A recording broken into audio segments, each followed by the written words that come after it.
You're listening to the RE Social Podcast with your hosts, Andrew and Vince from AnVi Invest. For more information, go to AnViInvest.com. What's up, you guys? Welcome to another episode of RE Social. Today we have Al Abu Baghdadi. Dad like a dog. Yo, it's Andrew here.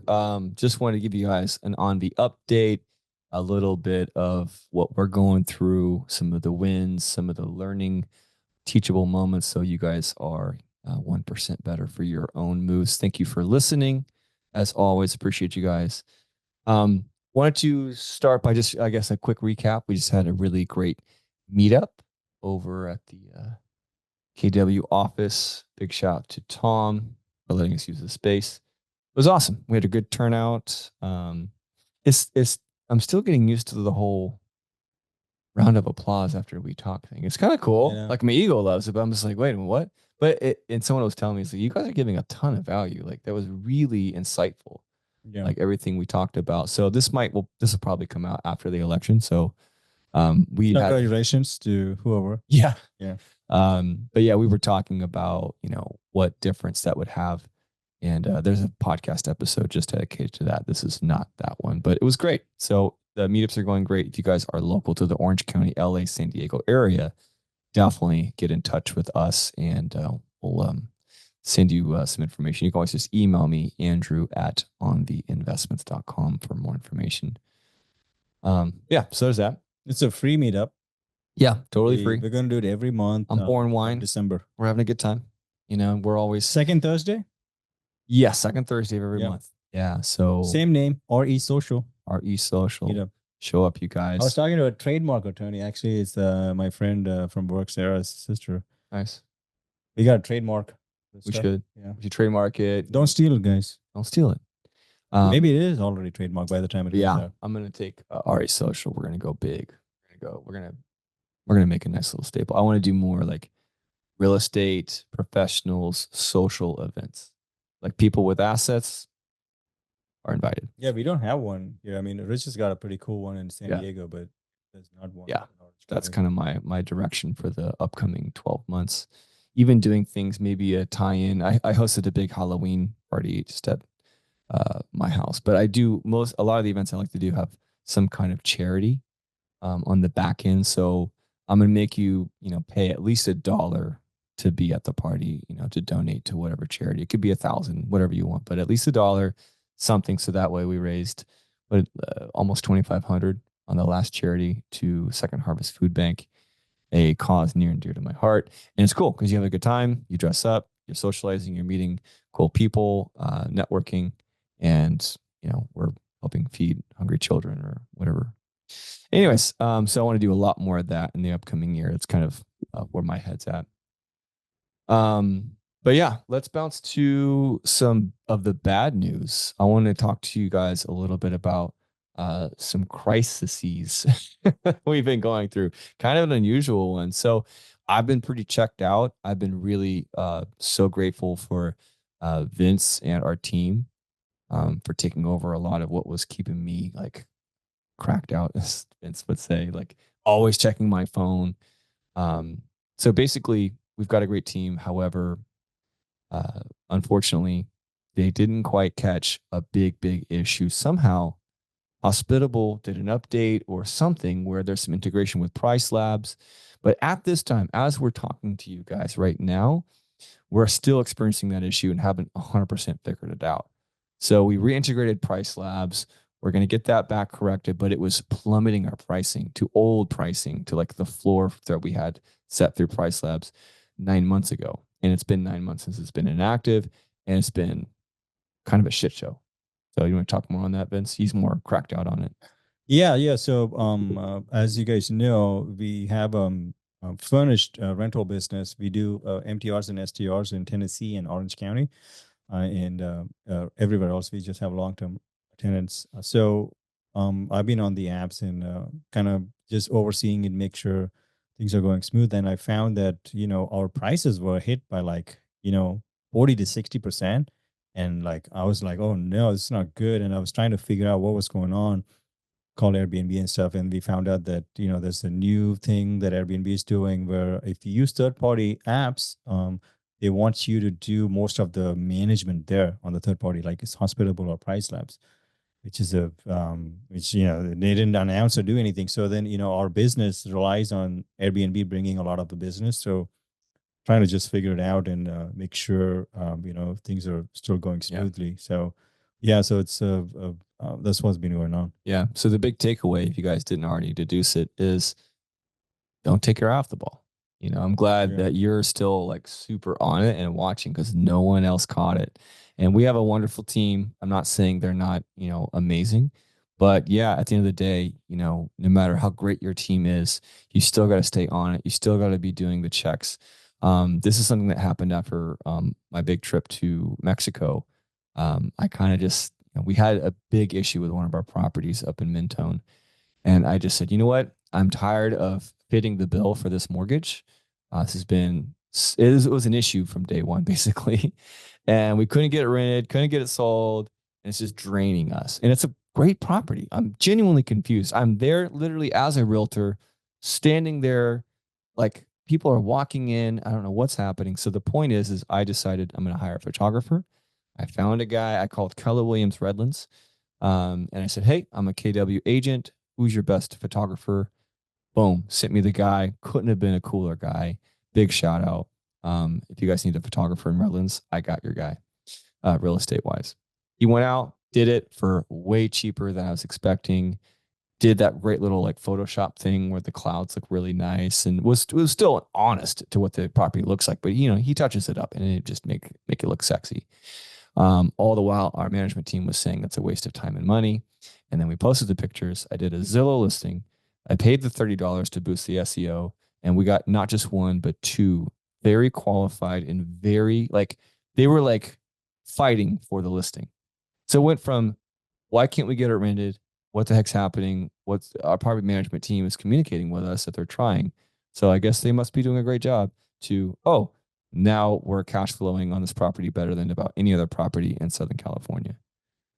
Only because I did what Vince is doing. Vince basically is doing now, which is like just taking the reins and like, okay, I got this. And so know that no matter how high up you ascend and scale in your business, you've got to stay on it. You've got to be watching. You can't just yourself. So it never ends. Yeah, we want this podcast to be very informational, entertaining, sure, so that you will listen. But we want it to be very value heavy podcast, so you can actually listen to it and take something. So the value that I want you guys to take from it is, no matter how high up or whatever you are, you want to always have a good handle on the ball, or whatever you want to call it, right? And Rich actually was talking about Rich Summers. He has a cool podcast. Go check it out. It's called the Rich Summers Report. He's based in San Diego. We might go on there one day. But he was talking about he tried to hire somebody else and make them the manager and stuff, and he said it didn't go very well. They left, and he had to come back in and kind of was like, oh no, yeah, I got to sit down and actually do this. So so we always have to have that kind of mentality, because at the end of the day, it's just you and I who own the assets, right? I mean, people are just working for us, so it doesn't really give them that much incentive to actually really I'm glad you actually just said that word incentive, because I wanted, before we moved on, to talk a little bit deeper about a huge takeaway, a huge lesson that I wish I had learned way earlier. Is the reason why my eye has been off the ball is because I said, Vince, I really need to just double down on my music school. It's kind of been stagnant for literally years now. And that's my fault. It's because I've been barely active in it. And it's because, the real estate's been growing so fast, and I, been having to basically keep up. And so, yeah, my music We'll school, talk about how much it's grown a little bit. My music school has actually never, we just hit a record in terms of our monthly, whatever. So 50 rupees. 50. We are worth 50 rupees now. 51. And so where my energy goes, things like improve. So I've been really grateful. I just told Vince this in our meeting earlier. Like, thank you so much for taking it on, because it's working already. And how I've been able to, now I have a little better cash flow with the music school than in real estate. Doing real estate investing and cash flow is like, if you're making cash flow and you're a real estate investor, you're crushing it, right? So it's not been a ton for us. Remember I said Brandon Turner is losing 40 grand a month? Right, exactly. But he can. That's how much money he has. Right, exactly. But I mean, he's losing 40 grand, he's losing the battle, but he's really winning the war in appreciation, of course. That's the game that we play. So point is, how I've got my team set up at the music school, because there is a little bit more cash flow coming in, is I have negative and positive incentives. I have a floor of like, well, here's what your base pay is. And then for every, basically I have a certain metric where if we hit this, boom, it goes up, boom. And now I'm getting so generous with this that I'm hitting my other team with incentives for everything now. We're helping me to get people signed up for our group stuff, which is where real ROI is, to negative incentives as well, to where I fired somebody straight up. So it is what it is. But I've also even have negative incentives where your pay can go down. At least that's for the admin if our numbers go down. And then for some of the other staff, from the teachers, the negative incentive is if, I just had this happen a while back where someone showed up late, a lot. And I'm so nice and I'm so slow to crack the whip, but I was like, yo, like we got it. And here's why, like, because the client is feeling like you don't care. And I know you do, blah, blah, blah. Gave him the whole speech, still showed up late. So I said, cool. Well, I'm going to do what I promised you, and I'm going to get rid of one of your shifts for just this week. And I just took him off. And he took it well. And point is positive and negative reinforcements. By the way, he hasn't showed up late since. Positive and negative reinforcements is the way. Set this up. It's human behavior. It is simply the way it is. So if you guys can figure that out and team and delegate with somebody who has got their head on their shoulders, who's bringing value, who's bringing experience, bringing energy, still make sure you have some kind of, if you achieve this, we do that. And then on the other side, hey, but if you don't, maybe we should look for other alternatives. So yeah. Very good. Anyways, moving on, what should we talk about? Let's talk about let's just really quickly talk about AnVi, the company, and how we have grown. Because of the scalability, I want to talk about that. That ties into what we were just saying with the incentives, starting a business and managing it and learning. I wish I would incentivize people way more, way earlier. But the point is we started off 2018. 2018, July. Yeah. Yeah. And then took us 6 months after I read Rich Dad Poor Dad to close. So something to keep it. Yeah. You know what? We should cut this segment and people should listen to this, right? So if you're just catching up, pay attention now, because I want you guys to be seeing like how you can go from something very small to something pretty substantial. Most people might not even achieve this their whole lifetime, right? In short years, it's nothing. Yeah.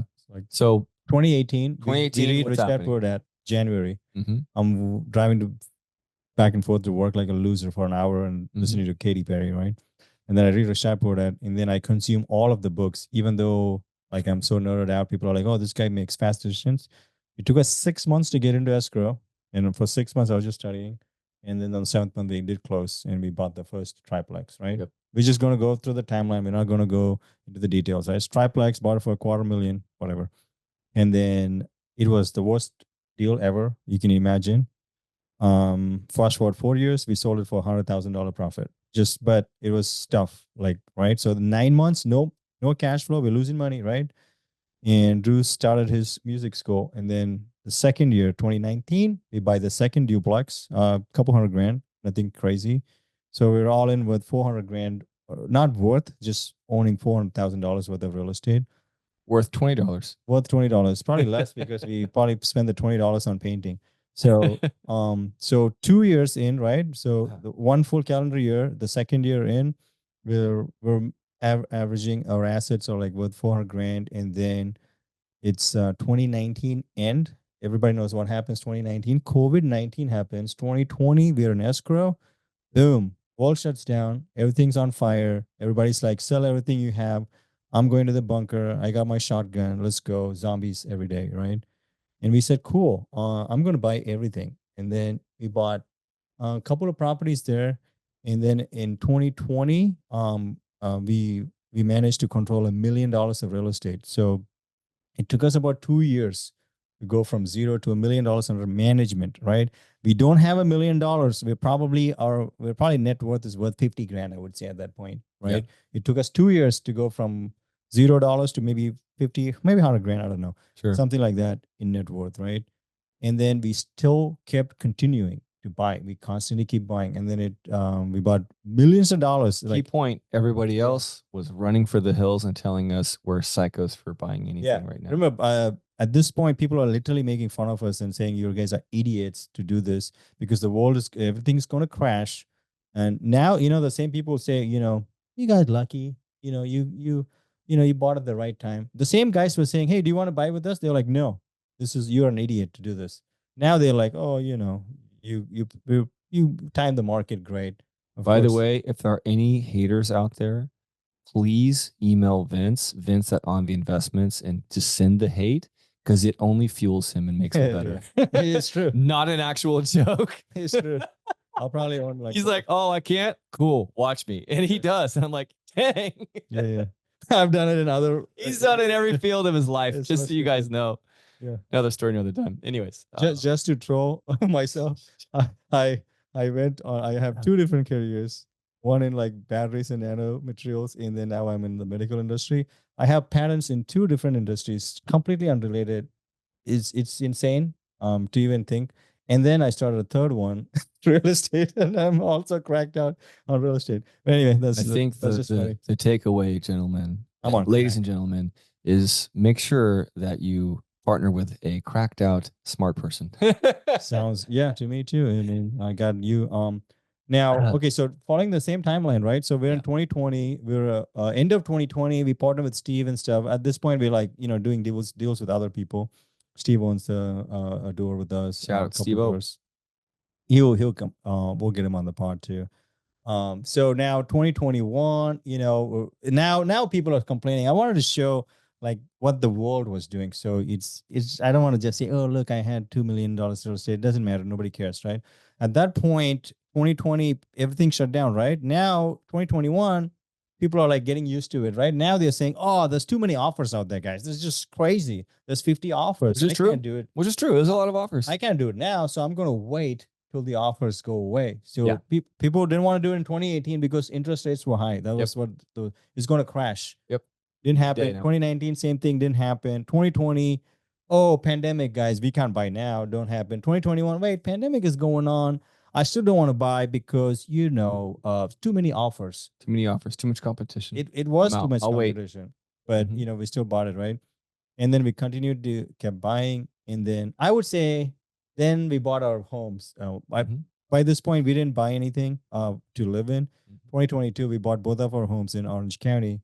Then the stress level for me started going very high because we doubled our mortgages. Yeah. Just both our homes, guys.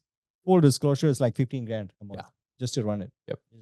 It's just talking about paying the mortgages and like the taxes. It's crazy, right? Yep. And then we continued to buy. Now, I'm not saying, by the way, I'm not saying every deal we buy is a home run. That's the key. We bought like some shitty deals. Like, the one at Jasper is probably not the best deal because it's old. It's 100 years old. Right. And we have 2 properties in Orange County, which is not the best, but overall the portfolio is fine. But, but we did buy some bad deals, I would say. Sure.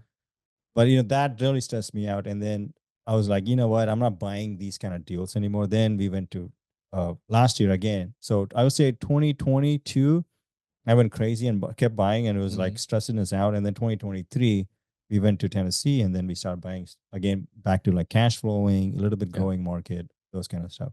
But the key point that I wanted to make was, have you thought about investing in real estate and taking advantage of all of those benefits without any of the work?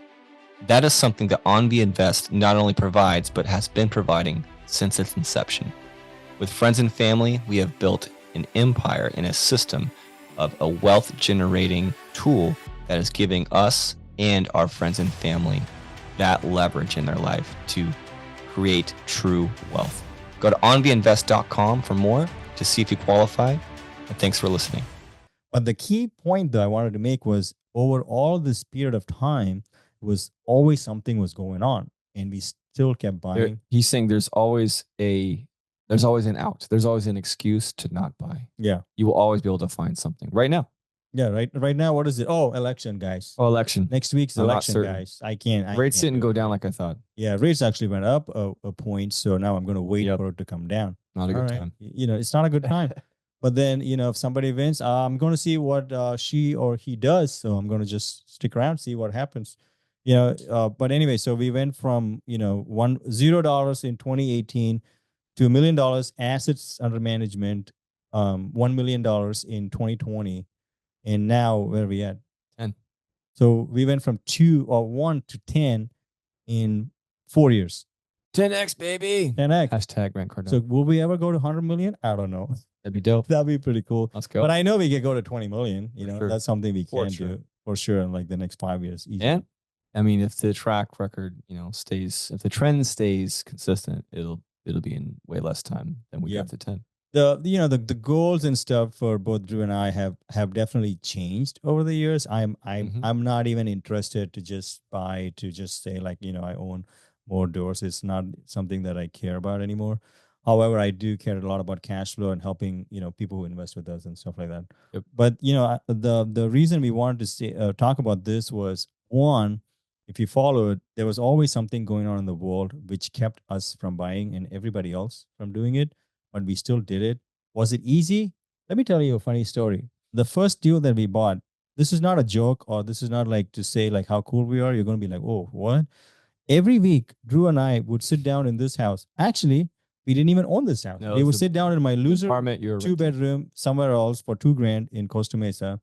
And we will have a meeting about how and why we are going to quit this week. And we did this for 9 months straight, every week. Yep. Every week we'll be like, hey, dude, it's bad. It's bad, dude. We're losing $1,800 a month. We were losing $1,800 a month, and combined, it was just like $600 each. Yeah. And not including tax benefits, which pretty much basically negated it. And we were like, can't do this. These guys are just living for free and not paying, rent and stealing electricity. We did this every day, every week for a whole 9 months. And then, it started breaking even. Yeah. And then we bought, stuff. But I'm just saying like how difficult it was. So it wasn't like, we're not saying this is like easy to do. It's definitely not easy. It's, but you have to stick in the game. Yeah. So you get it. So anyway, so that was a point of this. There's always something going on. It wasn't easy. The first deal is always the hardest, not because of the money. It's just staying in the game and losing money every day, basically. And then, then I want to talk about is how we went from 1 to 10 in a matter of just a few years. I think part of it was we had the confidence and the knowledge. We had way better knowledge and experience, and we had the confidence because of that. Because we'd done it, we survived it. I remember the first time, like I pulled out a bunch of cash, and we did the first deal. That was a huge move. Like I was scared the whole time. And what it did is it really built my tolerance to fear and risk, though. And it gave me a lot of confidence to actually go crazy and do a music school shortly after, which is an insane timeline. Don't start 2 businesses in the same year. I don't recommend 2018, July, we buy the first triplex. Yeah. December, he opens a music school. I was not pleasant to be around in 2019. And I started a new job. Yeah, I ruined an anniversary dinner with my girlfriend at the time, and it was my fault. I was an asshole because I was so tired and cranky and stressed and all these learning curves. All that is to say is if I could do anything different, I would have been way more active on finding guys who had been there, done that a couple of years ahead of us. Yeah. I'd have been way more like on like maybe forums trying to find like who can I just pick their brain and ask them questions, even if I got to pay them a little bit, like just that would have saved us tens of thousands. But I'm glad we did it. We definitely know lessons and have learned them on a much deeper level. So now when we coach clients, we're like, oh yeah. We just like immediately without any concessions say, nope, don't do that deal. Because we've done that deal 4 times, and we can say it with a lot of conviction and confidence, so I do. And I'm grateful that we're at the other side of it, so to speak. A lot of experience and we're helping few guys right now. Yeah, we're actually let's talk about a couple of guys. We're helping a couple of guys. One is a really young guy. Super I young, would say like is early like mid 20s. 20s at Oh, best. he's early 20s. Early 20s, crazy. He already has one a deal, and then he's been our client for a few months now, and we're coaching him through. He's actually in escrow. Super pumped for it. I'm more excited than him, and he's leveraging our time because he's our client. But the value is we also have a big team, like in the lender, we got the COSEC guy, we got all these guys, right? So we're making just get us coaching, you get the whole team, the whole team, whole and army.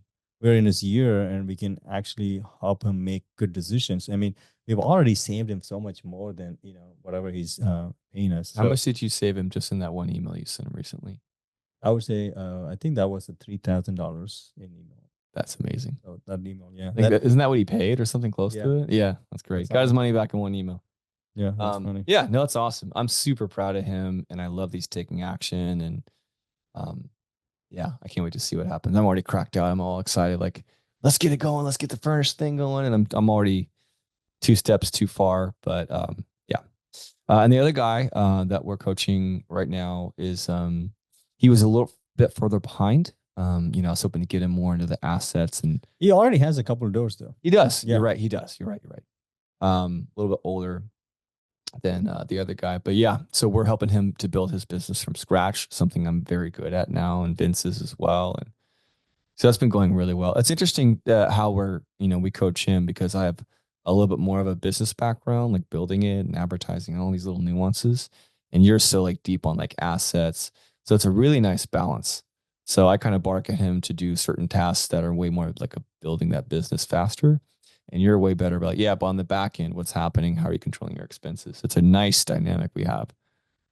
So a little yin and yang. Yeah, it's been a lot of fun. Definitely more smooth, I would say, for sure. Yeah. I'm very rough on everything. I remember what he asked me, why are you like this, Vince? Like, it's funny. It's like, because I grew up in India and we don't have time for this shit. We got like work to do. We have billions of people. We just got to get to it. You think we care about your feelings? Yeah. Get out of here. We don't have time for your feelings. Yeah. I love it. So yeah, that's going really well. Loving the coaching. We are open to 2 more clients right now, and only 2 more, because it's not just a weekly call, which I love. But it's like the prep. It's like even talking about it now and then in between, it's always like on my mind to think about it. It's always on Vince's mind. We're always, thinking about how we can make their journey easier, better, quicker, problem solve. And some of them are, shooting us emails that we're shooting back, which is not all part of it, but I like to go above and beyond. That's kind of how we do. Yeah. So overall, things are going really well. AnVi is, experiencing pretty solid success markers, more so than ever before, which I'm super excited about. Yeah. And lastly, I wanted to end on a little bit of controversy and call out anybody who's coaching. If you haven't been there, done that, if you don't own assets and you're teaching people how to build their portfolio, can you just not do that? Can you please shut the fuck up? Because we're seeing it more and more, and it's a bit weird. So, Vince, do you have any comments on the faux coach out there? It would be like if I gave Drew advice on what shampoo to use for his hair. Maybe after I'm back from Turkey. If you're just listening to this, by the way, Vince is bald. Yes. And I have luscious locks. So the irony is, let it sit. So that's what I see. I always thought it was hilarious, online. I see, even in my feed, I see, they're just like, oh yeah, this is why you should buy a home. And I'm like, you don't have any homes. But I mean, sure, you're not wrong, but it's just like, coaching people on how to manage Airbnbs if you don't manage Airbnbs. It's weird. It's fucking weird. It is a little weird. It's like, I can't teach you to be an engineer if I'm not an engineer, but people do this all the time, So, just be careful out there, see what people have and own and stuff. The other thing I wanted to talk about, it's probably be more controversial. Let's do it. Let's do it. Well, we'll keep it in. Is the way we partner with people is very different than the way I've seen people partner in deals. The way we do it is, now remember, you could do it however you want because it's not illegal. You could do it as different ways, right? Most people, what they do is they partner as a debt partner, which means you give them money and they give you a fixed return, which means there is a cap on the upside. In fact, I would go as far as to say there is no upside for you because you're already getting an interest rate. So you're basically a bank, right? Mm-hmm. So if you give me 100 grand and I give you 5%, let's say, and the deal I'm in makes me 5 million%, you get 5% and I keep the remaining, right? Mm-hmm. So how that works is let's say I'm doing a construction loan or whatever, and you give me private money. Some people want that. They just want fixed returns. They don't want to do any of the, other stuff. So when the deal goes from construction, it's fully constructed, Mm-hmm. and now the risk is almost gone. Mm-hmm. You refinance, and I just throw you to the lions, and give you your dollar back with the 50 cents that you made or whatever. Mm-hmm. And now I keep the whole house. Right. And there's no risk, and I have the whole house, and you just took all the risk. You do have some protection. There's a lien on the house and all that, blah, blah, blah. But if you don't end up doing the work, then you'll lose a lot of the money, right? And then you go away with just the returns you made, right? Right. That is not a wealth building formula. So you guys, when you partner with people, you need to understand what's going on. What we do is, now we're very picky. I'll give you that. Like, I'm not going to partner with people I don't know because I don't have to and I don't care. But I do partner with people I really like and love. Most of them Friends, are family. they're only friends and family, all of them, right? So what we partner when we do is we just do equity partnership, right? And then we keep them in the deal even if you refinance the deal, and they're always in the deal. Their name is on the deed, right? So what does that mean? Can we get a for example? That's how I like to learn. Okay, I'll give you an example. We did this with our buddies, JK, my sister, Stevie, all of them, right? So we bought a property for let's say the one on Security Avenue. We bought it for 150 grand, and we held on to it for about 4 years, I think, roughly 4 years, and we sold it for 300 grand. And we did that same with Steve. We bought it for 200, sold for 400, right? There's always some expenses and stuff. Let's say we made no money on it for the whole 4 years, $0, right? We definitely made more than $0, but let's just say $0. And then after 4 years, we took that money, and then you got your money back. And then plus there's more, right? So let's just say we split it. So you got, your 50 grand and then plus the split. And then we take that money and we bought something in Tennessee. So now you have your money back. You can reinvest or not, but there's still more money in it. And now we bought another asset. So we have two examples. We have Stevie and JK. JK got the money back. He bought a Porsche, having a good time, but there's still more money in it. Yeah. So he said, "Hey, cool, bro. I don't need all that back." So he invested in Tennessee with us. He took all of basically the appreciation and then reinvested that into Tennessee is what we're saying, you guys. So he's now has a home in Tennessee for free, basically, which is worth, I would say like 700 or something. And he wants about a quarter of it. Yeah. But, it spits out some cash benefits. Key points. Sorry, I keep interrupting you guys. I want to make sure they understand this. He has all of his money back. Yeah. As if he never sent a single cent to escrow or to the escrow company. He has $0 in. So now he has infinite returns. Do you guys understand that? Yeah. A couple of houses with us, infinite returns. And then Stevie, the same deal. He didn't want the money back. So what he gets a little bit bigger portion. So Stevie actually owns 40% of the one that we have. That's awesome. And my roommate Ryan has 20. Yeah. And we have the rest. But Stevie got his money back through tax benefits of owning Iris for 4 years. So Stevie also has no money in the deal, but he owns 40% of whatever $500,000 home, like really nice house, like you can go live in. So it's just the difference in partnership. So if Stevie was a debt partner, he would have gotten, let's say he invested 40 grand. He would have gotten the 40 grand plus 10% per year. Let's just say 10% per year, right? That's 40% of 40 grand. What is that? Like 20 grand is 40. So 16 grand. You would have gotten 56 grand. That's pretty cool. Not bad. But I own the house and Stevie owns nothing, and I keep 100% of the new house, right? Right. So I see a lot of partnerships like that, but that's not how we do it.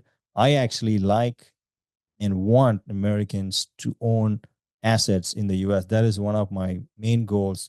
Of course, I'm not a communist fuck, so I'm not going to just do it for free.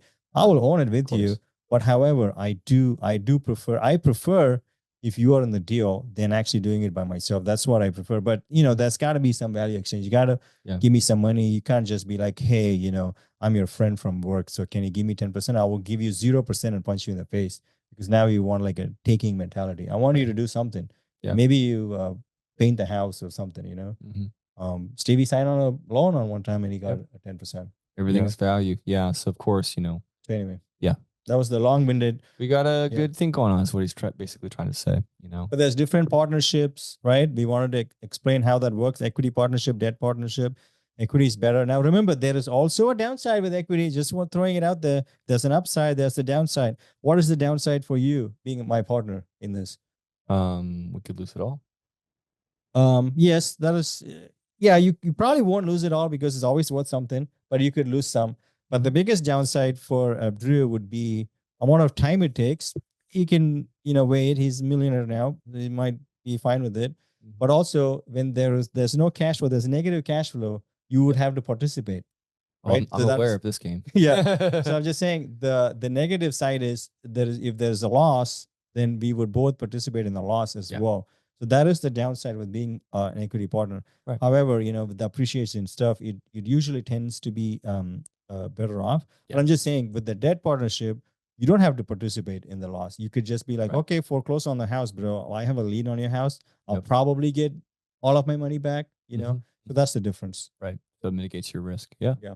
So it's just a matter of, your risk tolerance, your goals, your financial goals, age, all that. But yeah, real estate's already changed our lives in just the short 6 years we've been doing it. Glad we stayed in it. We're in a really cool place. So that's pretty much everything we wanted to walk through and touch on for this AnVi update. Thank you guys for listening. Really appreciate your, subscribed or shared. If you got any value to this, please share this and refer us to a friend or family member who might use this information for the greater good themselves. And hit us up for coaching. Yep. We'll probably do two more. Two more slots as of this recording. Thank you guys. Come out in November 2024. See you later. I don't know about you, but I definitely like to see 5-star reviews on any service or any product before I purchase. Please take a second to leave us a 5-star review, whether you're listening to it on Apple, iTunes, or Spotify, or whatever platform. Take a second, goes a long way, helps us a lot to grow the channel, and thanks for listening.